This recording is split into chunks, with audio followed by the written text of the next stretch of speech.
Les pido el favor.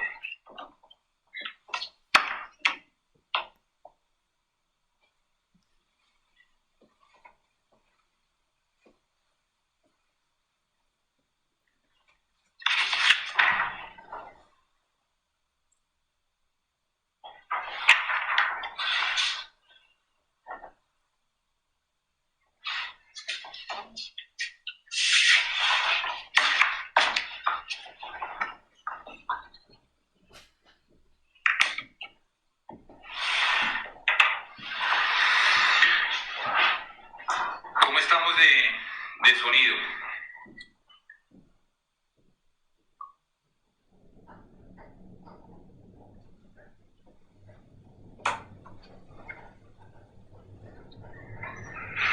Bueno, entonces, muy buenos días nuevamente. Muchas gracias por asistir a esta videoconferencia.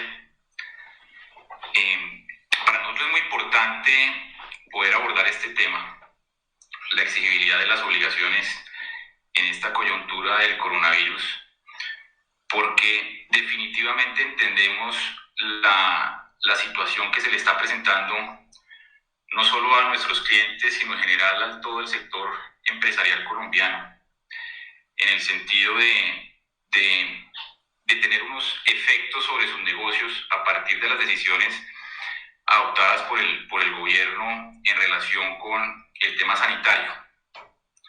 En muchos casos estamos recibiendo consultas durante la última semana y este fin de semana que acaba de terminar, consultas relacionadas con la dificultad que están teniendo las empresas a la hora de cumplir y honrar las obligaciones derivadas de contratos que se celebraron con anterioridad a que surgiera todo este tema del COVID-19 y por supuesto con anterioridad a las decisiones que ha adoptado el gobierno con miras a hacerle frente a esta situación sanitaria. En particular, por supuesto, los decretos que se han venido expidiendo por parte del gobierno nacional en los últimos 15 días. Ya llevamos 14 decretos. Nosotros en nuestra página web tenemos una referencia a los decretos. Adicionalmente, en la página de la Cámara de Comercio de Bogotá, que estaba revisando esta mañana, hay un resumen muy completo, diría yo, de el contenido de esos 14 decretos que afectan a todas las industrias del país. Hay algunas industrias que están exceptuadas, entonces vale la pena que los tengamos presentes. La idea entonces es que yo les hable un poco, voy a tratar de no demorarme, de no tomarles mucho de su tiempo, porque yo sé que hoy es un día muy importante después del puente, a pesar de que el puente prácticamente no se sintió. Pero sí, definitivamente las empresas están ahorita todas en una situación en la que están mirando estos temas y por eso no les quiero quitar mucho de su tiempo. Sin embargo, sí quisiera tener la oportunidad de darle respuestas a las preguntas que ustedes vayan formulando en el chat en vivo. Con gusto yo las voy a abordar a lo largo de la presentación o al final de la presentación, dependiendo de la dinámica que tengan las preguntas. Y a su vez está el chat de DLA Piper y de Sergio Rojas, mi asociado, quien también va a tratar de dar respuesta a las preguntas que se vayan formulando directamente en vivo y en directo durante la presentación. Las preguntas que no alcancemos a resolver, ya sea por un tema con ustedes el mismo día de hoy, Sergio también les va a dejar su correo. Mi correo es cmartinez@dlapipermb.com. Te agradezco, Gabriela, que lo escribas en el chat, si te parece, para que quede ahí disponible para todos. Y Sergio Rojas, el correo de Sergio es srojas@dlapipermb.com, así que por favor, Gabriela, anota si te parece en el chat los dos correos. Bueno, con esa introducción quiero ya entrar en materia rápidamente. Dentro de esta coyuntura se le ha dado un protagonismo muy grande a la fuerza mayor. como eximente del cumplimiento de las obligaciones derivadas de un contrato celebrado con anterioridad a toda esta coyuntura del coronavirus. Y la verdad es que hemos visto cómo nuestros clientes, cuando se acercan a nosotros a preguntarnos sobre estos temas, siempre hacen referencia a la institución jurídica de la fuerza mayor. Pero la verdad es que hay otras instituciones jurídicas que se deben también analizar a la luz de la coyuntura que estamos viviendo, porque de alguna manera también traen excepciones al cumplimiento de las obligaciones contractuales. Entonces, en la presentación vamos a hacer referencia a la fuerza mayor como gran protagonista de toda esta situación. Vamos a hacer referencia también a una institución que creo que es muy importante y que de alguna manera no ha tenido el protagonismo, y es la desaparición de la causa contractual. Vamos también a hablar sobre la teoría de la imprevisión. Vamos también a hablar sobre la imposibilidad sobreviniente de cumplimiento. Y finalmente vamos a hablar sobre el deber de cooperar. Este es un deber que surge de la buena fe contractual, del principio de la buena fe contractual, y que por lo tanto trae obligaciones en esta coyuntura, obligaciones para las partes que, a pesar de que no estén escritas en el contrato, sí son aplicables y exigibles. Este es un principio que ha tenido mucho desarrollo en los últimos años, que es el principio de la buena fe contractual. Entonces, si les parece, arranquemos ya con la fuerza mayor.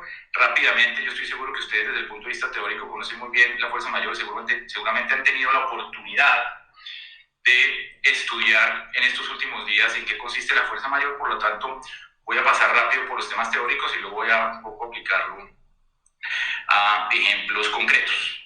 ¿Qué es la fuerza mayor? Es un hecho imprevisible, irresistible y no imputable al deudor que impide el cumplimiento de las obligaciones asumidas por este último.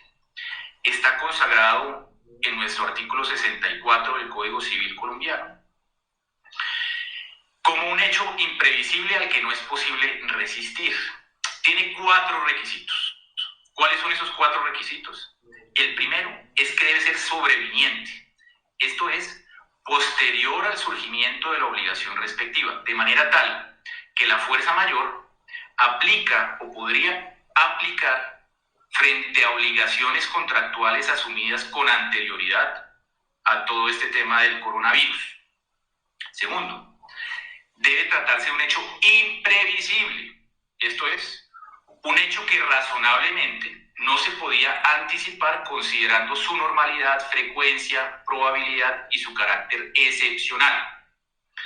En este punto no se trata de exigir que fuera imposible preverlo, sino que no fuera ponderado exigir al deudor de la obligación que anticipara la ocurrencia del evento. Es decir, hay un elemento de razonabilidad en la imprevisibilidad. Tercero, debe ser irresistible. Esto es, un hecho cuyas consecuencias no se podían evitar considerando el caso concreto. Que sea irresistible, eso es un elemento fundamental. Y cuarto, debe ser exterior, lo que supone en esencia que no puede ser imputable al deudor que pretende aprovechar sus efectos. De manera tal que, dependiendo de cada caso y de cada industria, estos elementos son más o menos difíciles de probar y de demostrar. En el caso de la sobrevivencia, como ya lo dije, el contrato, las obligaciones deben haber surgido con anterioridad a la coyuntura del coronavirus. La imprevisibilidad, digamos que hay ciertas industrias en donde es más previsible que existan situaciones sanitarias como la que estamos viviendo. Hay una gran discusión, por ejemplo, en el sector salud.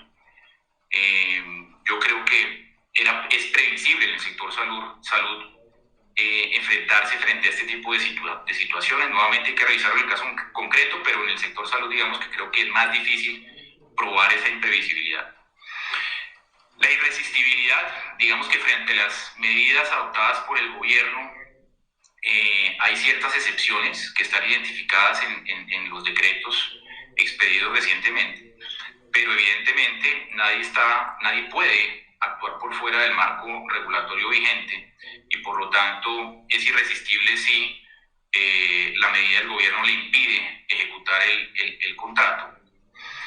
Y es exterior, en este caso, pues sin duda alguna el coronavirus y las medidas que ha adoptado el gobierno son exteriores. De manera tal que, dependiendo de la industria y del negocio o del objeto mejor del contrato, será más fácil o menos fácil demostrar la existencia de estos 4 eventos. Ahora sí quiero ser muy claro en que en nuestra historia y tal vez en la historia de la institución de la fuerza mayor, que viene en nuestro Código Civil desde antaño, en el artículo 64, creo que no nos habíamos visto en una situación como la que estamos enfrentando en este momento. Hemos tenido tragedias desde el punto de vista de hechos de la naturaleza, como terremotos, erupciones volcánicas, avalanchas, en donde se ha dado aplicación a la fuerza mayor, pero en este caso creo que se están dando las condiciones perfectas para dar cumplimiento a esos 4 requisitos. No obstante, hay que analizar cada caso en concreto, hay que analizar la industria en concreto, porque puede en ciertos casos no ser tan clara la fuerza mayor, a pesar de que, digamos, como lo mencionaba con anterioridad, en este ambiente, en esta coyuntura, pareciera que probar esos 4 elementos es relativamente fácil. ¿Qué efecto tiene la fuerza mayor? Exonera al deudor de cumplir con las obligaciones afectadas por esa circunstancia. Así el incumplimiento no genera ningún tipo de responsabilidad. Ahora miremos unas consideraciones prácticas. Entre más sofisticado el contrato del que estemos hablando en concreto, habrá más o menos cláusulas que regulan la fuerza mayor. Y nuestra jurisprudencia, nuestro marco normativo es muy claro en el sentido de que la fuerza mayor puede ser regulada por las partes, es decir, quien asume el riesgo en un evento de caso de fuerza mayor, caso en el cual hay que revisar muy bien esas cláusulas a efectos de identificar si hay lugar, incluso bajo esta coyuntura, bajo las medidas adoptadas por el gobierno, de una fuerza mayor. No en todos los casos será así de claro. En algunos casos habrá que revisar las cláusulas contractuales. Asimismo, en los contratos que son muy sofisticados, existe la figura del efecto material adverso en las definiciones de los contratos, y habrá que estudiarse en esos casos en concreto si esa cláusula de efecto material adverso traída del derecho anglosajón y que ha sido ya, digamos, adaptada al derecho positivo nuestro, trata o regula estas situaciones de salud, pandemia y medidas adoptadas por el gobierno, porque no podemos dejar de lado que esta situación de la fuerza mayor, nuevamente dependiendo de la industria, de los contratos, se predica es más de las decisiones adoptadas por el gobierno que de la pandemia propiamente. Porque las decisiones adoptadas por el gobierno sí, con claridad en ciertos casos, le impiden a las partes ejecutar o cumplir con las prestaciones contractuales. Por ejemplo, los contratos de transporte. La gente no puede salir de sus casas, por lo tanto no se le puede exigir a un transportador que cumpla con el contrato. Viceversa, el transportador no le puede aplicar ningún tipo de sanción a sus clientes por no hacer uso de sus servicios durante esta época. Ahora, ¿cómo se demuestra la fuerza mayor? No se trata de un componente subjetivo. La fuerza mayor se debe probar y deben existir los elementos de hecho y de derecho que le permitan a las partes del contrato alegar la fuerza mayor. Las pruebas son fundamentales entonces. Es necesario reunir las evidencias en cuanto a que no puede cumplirse con la obligación. Es fundamental reunir esas evidencias. Y segundo, hay que también reunir evidencias de por qué ese hecho es irresistible e imprevisible y externo. Es fundamental hacer ese ejercicio a efectos de poder acreditar con suficiencia la existencia de la fuerza mayor. Ahora, acá hay un elemento fundamental y es que estos decretos se han venido expediendo por el gobierno a lo largo de la última semana y durante este fin de semana. Y acá hay que tener mucho cuidado, y es que si se va a alegar la existencia de fuerza mayor, hay que hacerlo lo más rápido posible. ¿Por qué razón? Porque los hechos ya existen, las decisiones del gobierno ya existen, la pandemia ya existe.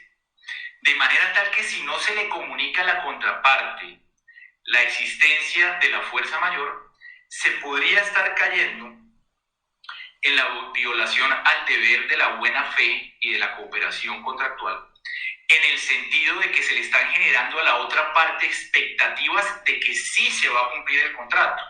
Y en eso hay que tener mucho cuidado. Se le debe informar y acreditar a la contraparte que ha surgido un evento que implica una fuerza mayor y que por lo tanto no se va a cumplir. Y ahí la recomendación es muy clara. Traten de comunicar a la otra parte la existencia de ese evento de fuerza mayor a efectos de que no se vaya a generar una expectativa en la contraparte contractual de que se va a llevar a cabo la prestación de la obligación. Miremos cómo vamos con las preguntas. Bueno, ahí veo que se han ido dando respuesta. Sigamos avanzando. Algunos temas que han sido discutidos sobre la fuerza mayor en las últimas semanas. Y los voy a formular a modo de pregunta y las voy a ir respondiendo. Cuatro preguntas en concreto. ¿De qué se predican los 4 requisitos? Este es un tema fundamental que voy a tratar de ser lo más claro posible porque seguramente le aplica a los casos de ustedes.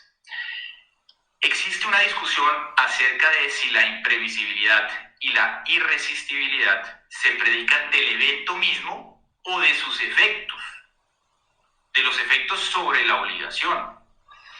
Y aquí hay una discusión jurisprudencial en el sentido de que hay decisiones en donde la existencia se predica del evento y hay otras que se predican de los efectos. Voy a tratar de formularlo con un ejemplo. Por ejemplo, en los contratos de transporte aéreo, o mejor, en la industria del transporte aéreo, la compañía de transporte aéreo evidentemente puede aplicar un evento de fuerza mayor para los contratos de transporte.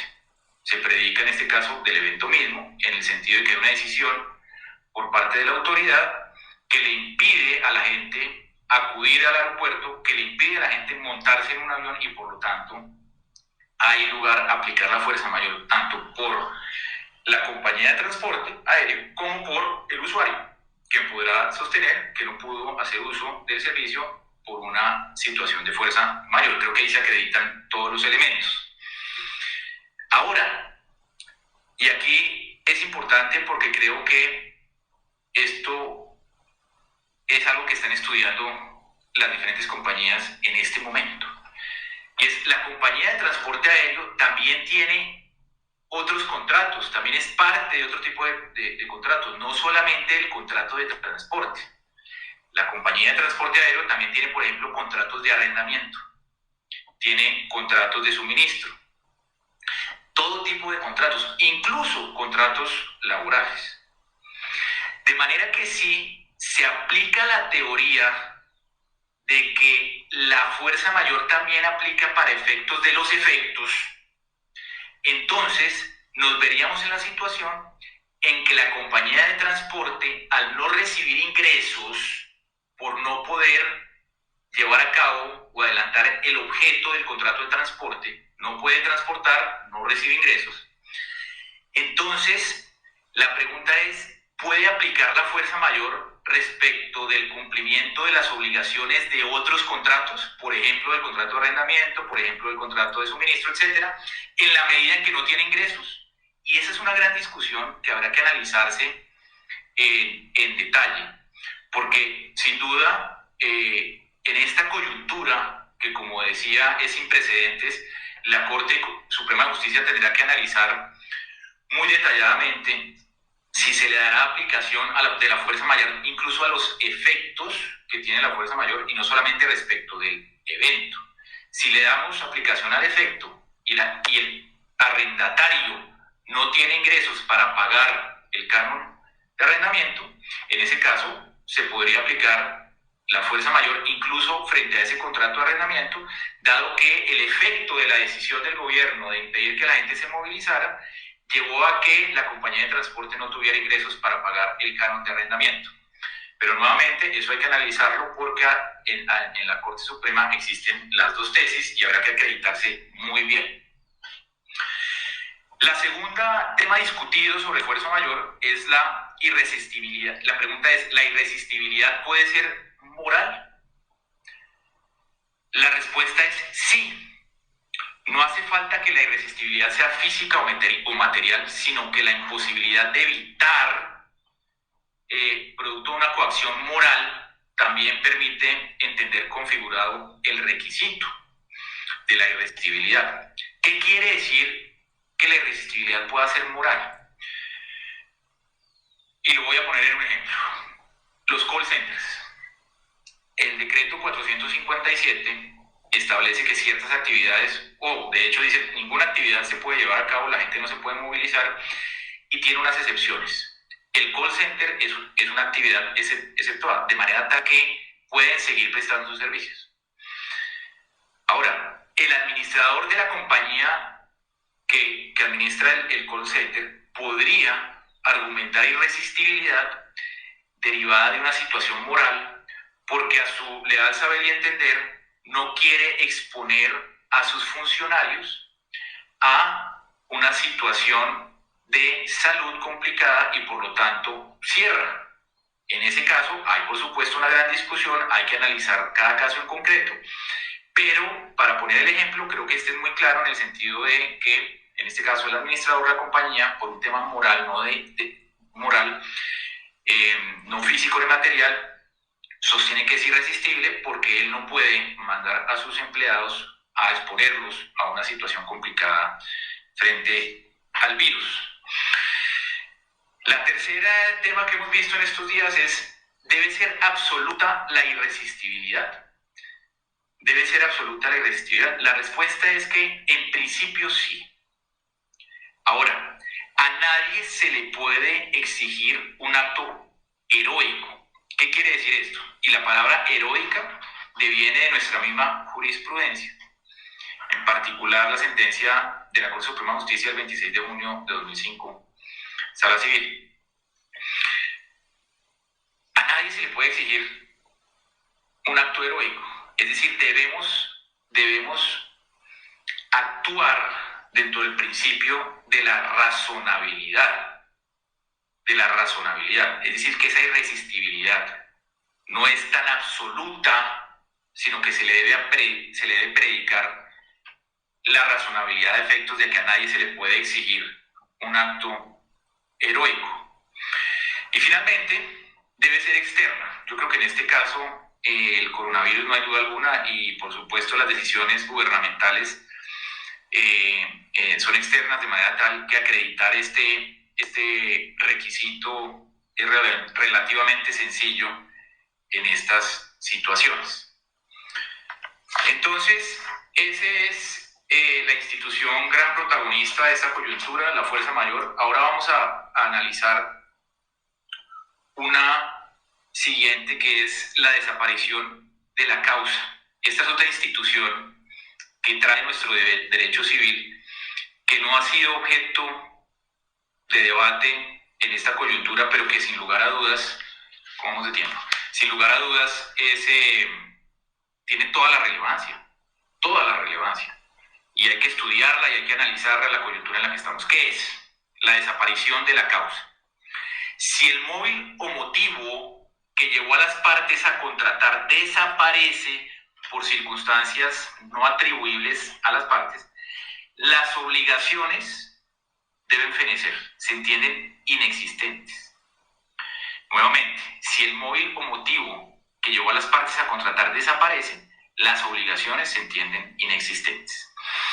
Esta institución, desaparición de la causa, está consagrada en nuestro artículo 1524 del Código Civil, según el cual no habrá obligación sin causa, y la causa es el móvil o motivo que indujo a las partes a obligarse, así no haya sido expresa. De manera tal que si desaparece, se entiende que de alguna manera el negocio no podrá hacerse exigible.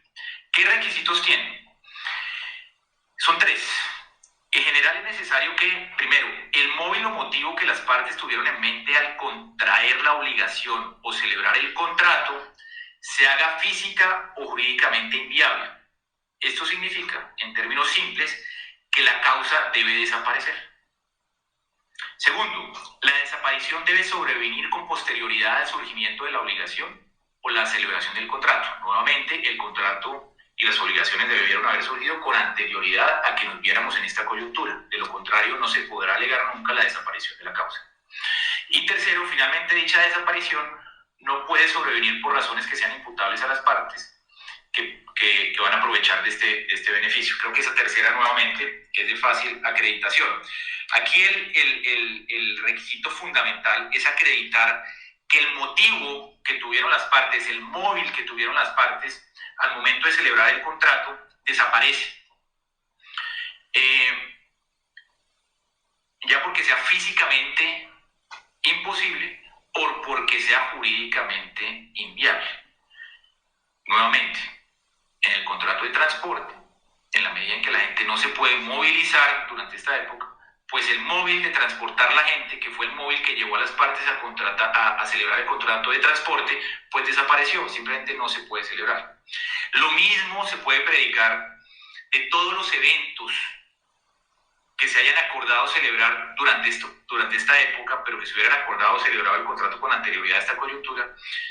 En este caso también desapareció el móvil. Un contrato de arrendamiento que se celebró hace unos 3 meses para que aplicara durante estos 2 meses de esta coyuntura, pues también ahí es cuestionable. Ahí hay que analizarlo con mucho detenimiento y mucho cuidado, porque podría haber una desaparición en la causa. Habrá que analizarlo con mucho cuidado.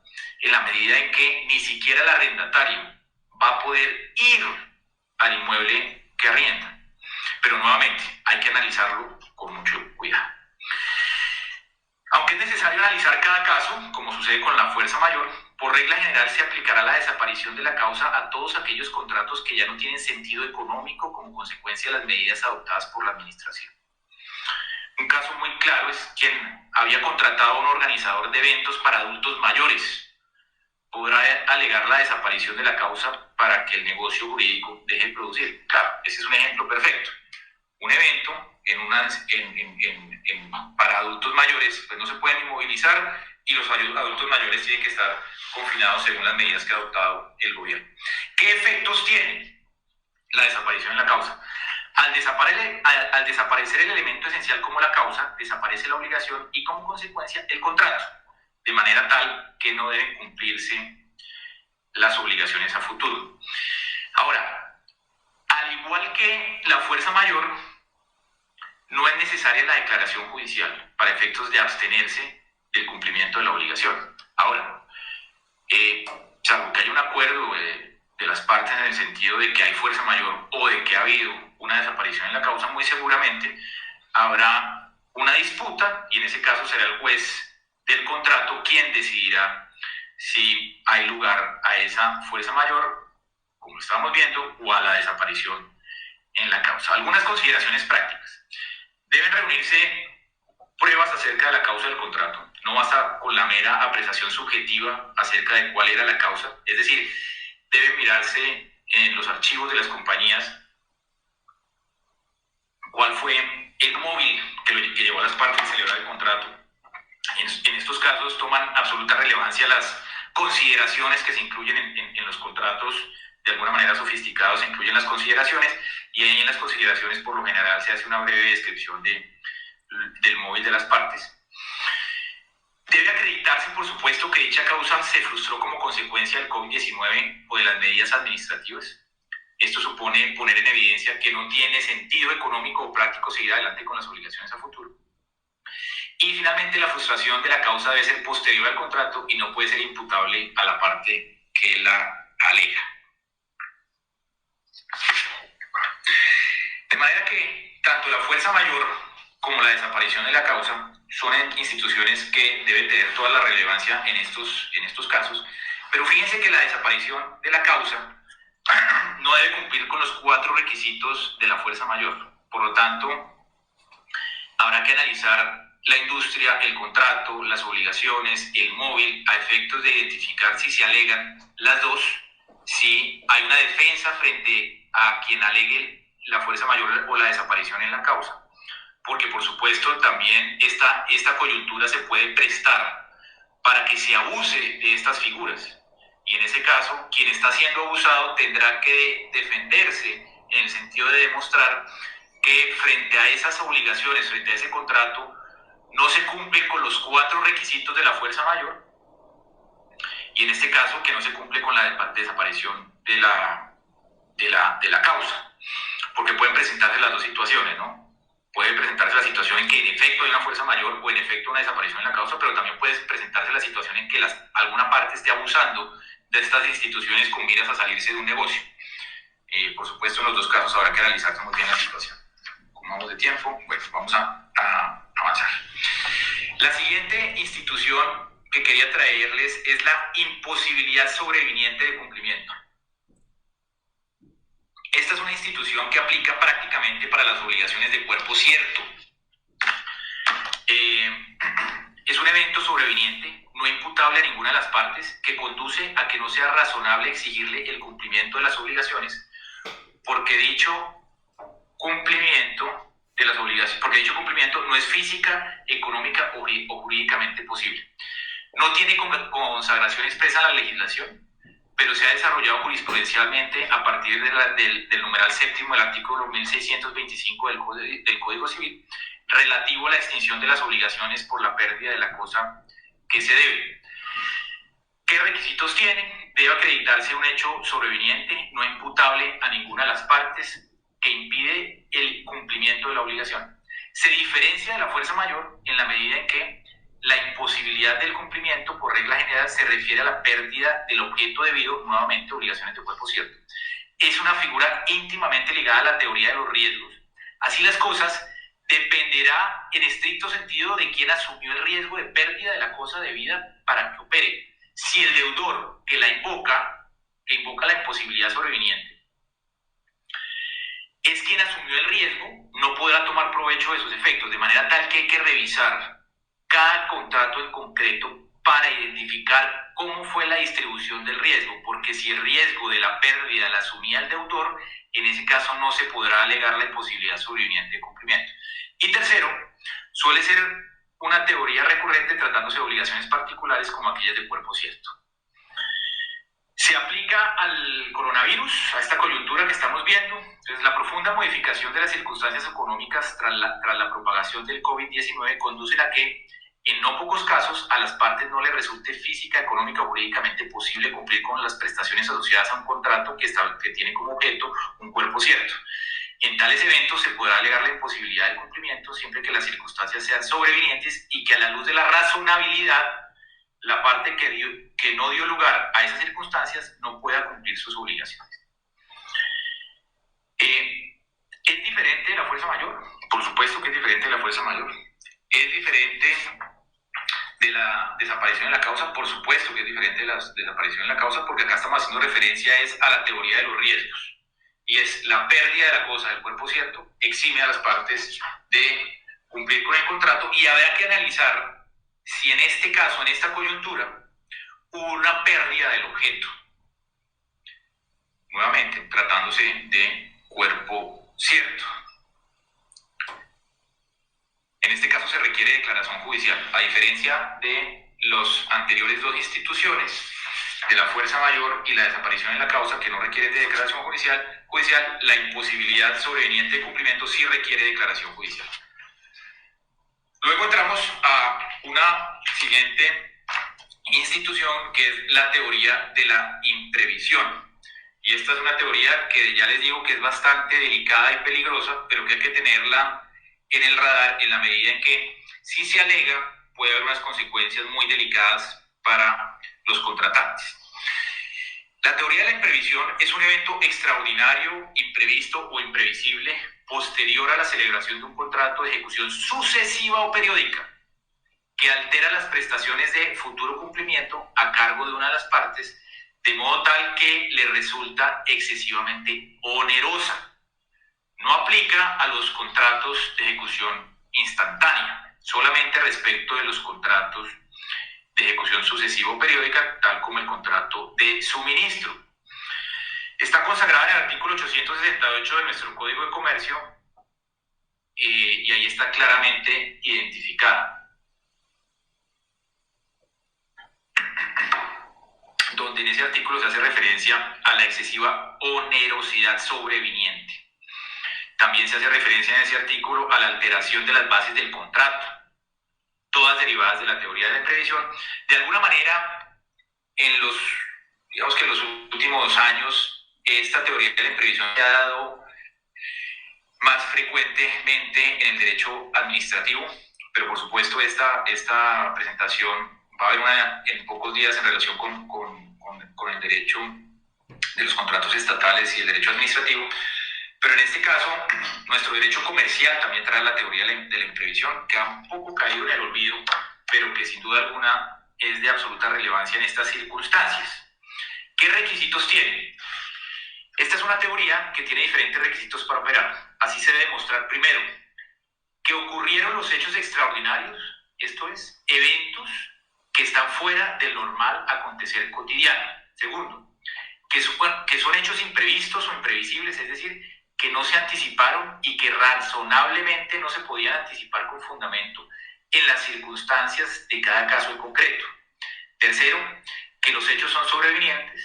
Cuarto, que afectan prestaciones de futuro cumplimiento, toda vez que si se trata de prestaciones ya cumplidas, esta teoría no es aplicable, por supuesto.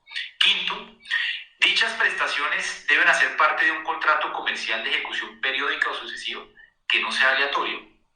Y sexto, debe tratarse de hechos que alteran las bases del negocio de una manera tal que ha surgido una excesiva onerosidad para el deudor de las mismas, lo que implica ahora el cumplimiento, lo que le implicaría un sacrificio no proporcionado al deudor para poder cumplir con esas obligaciones. Frente al COVID-19, la aplicación de esta institución dependerá estrictamente de cada contrato, porque la teoría de la imprevisión tiene varios requisitos. Contratos celebrados después de la emergencia del COVID-19, por supuesto, no. O los contratos aleatorios o aquellos de ejecución inmediata no están cobijados por esta teoría. En los demás casos, habría que analizarse si efectivamente se ha generado una excesiva onerosidad. Y hay que mirar la industria, hay que mirar las diferentes circunstancias, porque puede que no se puedan acreditar en un contrato todos los requisitos de la fuerza mayor, pero a pesar de que no se puedan acreditar, puede tomar relevancia en esta institución de la imprevisión, derivada del artículo 868, ya que esta situación que se está viviendo a nivel nacional de emergencia económica y sanitaria implique una excesiva onerosidad que haga que pierda ese balance que debe tener las prestaciones en un contrato de derecho comercial.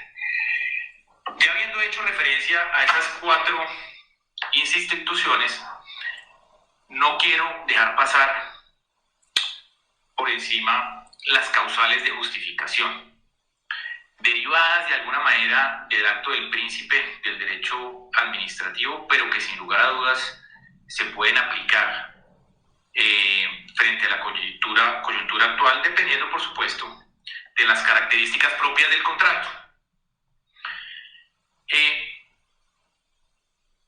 ¿Qué son las causales de justificación?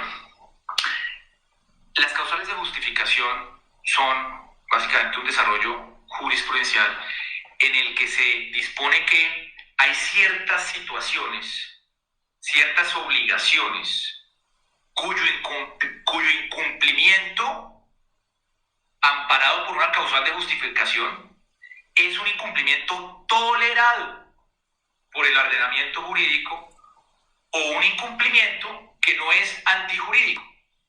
La orden de una autoridad estatal es una causal de justificación, siempre que sea general y no provenga de la culpa de ninguna de las partes. De manera tal que una orden como las que tenemos hoy en día vigentes, los decretos presidenciales que atienden esta emergencia económica y sanitaria, pueden justificar el incumplimiento de una obligación y que ese incumplimiento sea tolerado por el ordenamiento jurídico. Es un incumplimiento justificado. Así las cosas, si la obligación se incumple como consecuencia de la orden de la autoridad, de aquellas adoptadas en la coyuntura del COVID-19, se habrá configurado una causal de justificación que conduce a que el incumplimiento de la obligación sea tolerado. Este es el conocido hecho del príncipe, que permite, entre otras, la revisión del contrato o la extinción de las obligaciones.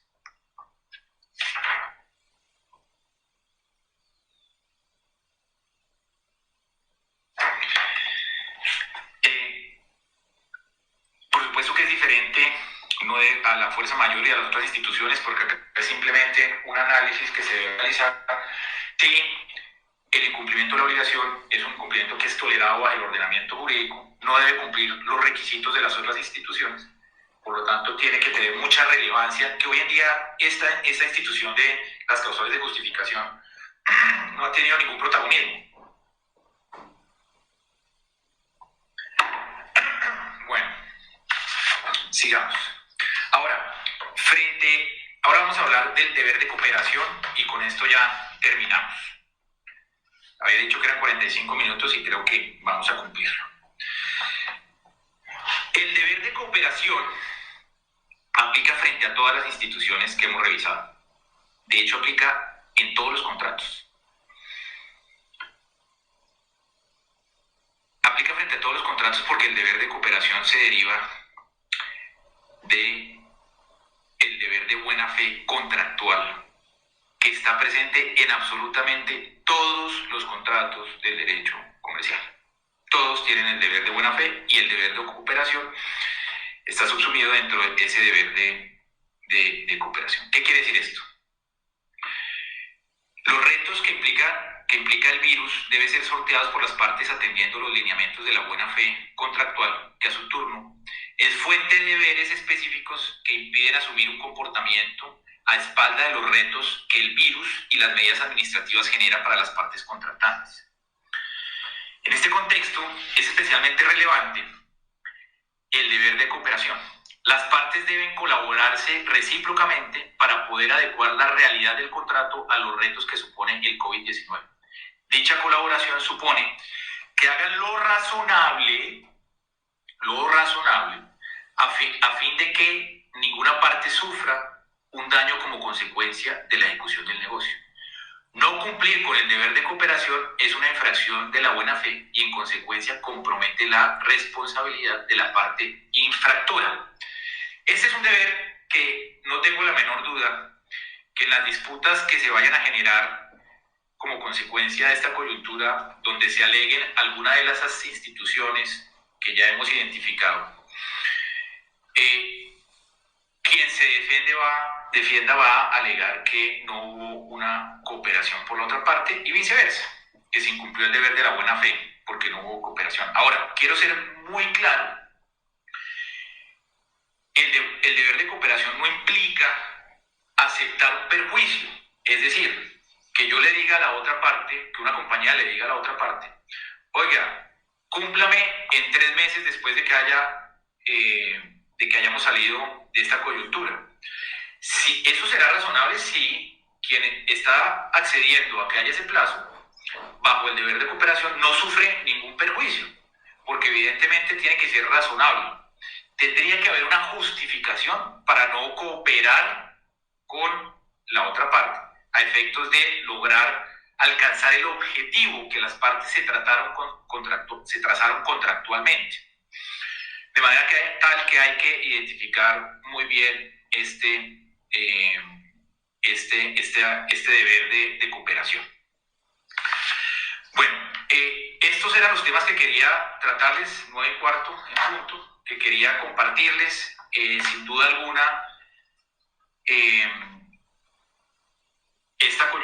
es supremamente complicada para todo el país, para el sector empresarial en particular, el generador de empleo, hay que cuidarlo. Creo que el gobierno está tratando de tomar unas medidas acertadas para proteger el empleo en Colombia, para proteger a las empresas, de manera tal que cuenten con nuestro apoyo. He visto que las preguntas se han ido resolviendo en vivo. Le agradezco entonces al equipo de DLA que me ha colaborado en este tema, porque la idea sí era tratar de responderles en la medida de lo posible en vivo y en directo, y eso es lo que hace que esta dinámica funcione. Bueno, nuevamente muchas gracias. Por favor estén pendientes porque vamos a seguir haciendo este tipo de charlas.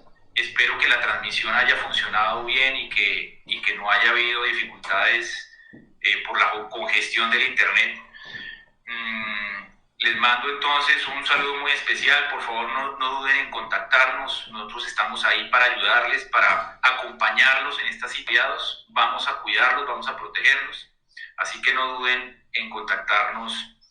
Estamos pendientes 24/7 para apoyarlos. Bueno, muchísimas gracias. Un abrazo especial a todos.